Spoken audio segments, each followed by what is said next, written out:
இன்னைக்கு தெரிஞ்சுக்கிட்டு போங்க. இந்த ஃப்ரெண்ட்ஷிப் எப்படி தெரியுமா இருக்கணும்? 9ஆம் நம்பர் மாதிரி இருக்கணும். 9ஆம் நம்பர் மாதிரி இருக்கணும். 9 × 2 எவ்வளோ? 18. 1 + 8 9. 9 × 3 27. 2 7 9. 9 × 4 36. 3 6 9. தன்னோடு யார் சேர்ந்தாலும் தன்னுடைய தனித்தன்மையை காப்பாற்றக்கூடிய நண்பனை மட்டுமே அனுமதிக்க வேண்டும் என்பதை 9ஆம் நம்பர் கத்துக் கொடுக்குது. சரி, 9ஓட 4 கூட்டு. 9 + 4 13. 9 + 5 14. 1 4 கூட்டினா 5 வருதா?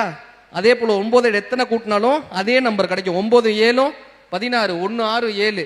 தன்னோடு இணைபவர்கள் அவர்களுடைய தனித்தன்மையை நாமும் கெடுத்துவிடக் கூடாது என்பதை 9ஆம் நம்பர் கத்துக் கொடுக்குது. இதோட என்னடா 8ஆம் நம்பர் மாதிரி இருந்துடக்கூடாது. 8ஆம் நம்பரோட எது சேரட்டும்? 8 + 3 எவ்வளோ? 11. 2ஆம் நம்பர் ஆயிடும். கரெக்டா? 3ஆ வந்து 2ஆ குறைஞ்சிருது. 4ஆ வந்து 3ஆ குறையுது. நம்மோட சேர்றவனுடைய தனித்தன்மையை குறைத்து விடாத வண்ணம் நம்முடைய நட்பு இருக்கணுமா? 8ஆம் நம்பரா இருந்துடக்கூடாது. நட்பு ரொம்ப ரொம்ப முக்கியம் கல்லூரியில. ஏன் தெரியுமா? சமையல் சுவையா இருக்கணும்னா அதுக்கு தேவை உப்பு. வாழ்க்கை சுவையா இருக்கணும்னா அதுக்கு தேவை நட்பு. வாழ்க்கை என்னைக்குமே ஒரு சுவையாக இருக்கணும்னா அதுக்கு நட்பு தான் தேவை.